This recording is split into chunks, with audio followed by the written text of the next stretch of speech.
विधिमंडळाच्या हिवाळी अधिवेशनाचा आज तिसरा दिवस आहे। भाजपचे नेते सुधीर मुनगंटीवार नाराज असल्याची चर्चा असल्याने ते 2 दिवस विधान भवनात दिसले नाही, पण आज ते मात्र या ठिकाणी उपस्थित होते। सुधीर मुनगंटीवार हे विधान भवनात दाखल झाले आणि लवकरच बावनकुळेंची ते भेट घेणार असल्याची माहिती आहे। यासोबतच मुख्यमंत्री देवेंद्र फडणवीस यांची ते भेट घेणार असल्याचं कळतंय।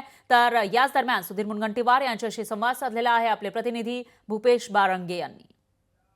2 दिवस झाले अधिवेशनात ते आतापर्यंत आले नाही। आज पहिल्यांदाच त्यांनी अधिवेशनात कुठेतरी मंत्रिपद न मिळाल्यामुळे नाराज असल्याचं तर बोललं जात आहे। काय सांगाल दादा, तुम्ही नाराज असल्याचं आता बोललं जात आहे? नाही, हे तुम्ही म्हणताय नाराज असल्याचं। तुम्ही कपोकल्पित बॉडी लँग्वेज काढून टीव्ही चॅनलवर दाखवता। नाराज असण्याचा प्रश्न काय हो? तुम्ही नाराज आहे का? तुम्हाला मंत्री नाही केलं, नाराज आहात? तुम्हाला एबी फॉर्म आमदाराचं दिलं नाही, तुम्ही नाराज आहात? कारण तुम्ही यासाठी नाराज असू शकत नाही कारण तुम्ही तुमच्या मनामध्ये तो भावच निर्माण करत नाही। मी नाराज होण्याचं कारण काय? मी काय परमनंट होतो?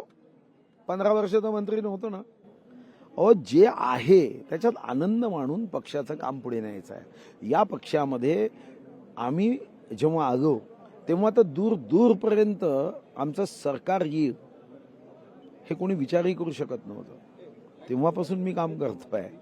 तर नाराज असण्याचं कारण काय? मंत्रिपद नाही म्हणून कशाला नाराज व्हायचं?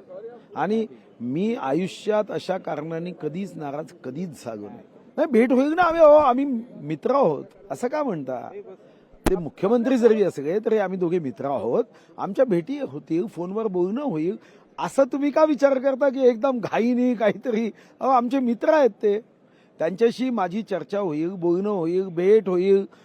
कधी आम्ही बसू, एक सोबत चर्चा करू। याच्यामध्ये आता विधानमंडळाच्या कामकाजात ते व्यस्त आहे, मी कार्यकर्त्यांचा भेटीसाठी व्यस्त होतो, म्हणून आमची भेट झाली नाही। पण तुम्ही चिंता करू नका, सर्व चांगलं होईल। तुमच्या मनातला जो भाव आहे माझं चांगलं व्हावं याबद्दल मात्र धन्यवाद। ईश्वर तुमचं कल्याण करो। लोकशाही मराठी ऐका, पहा, जागरूक रहा।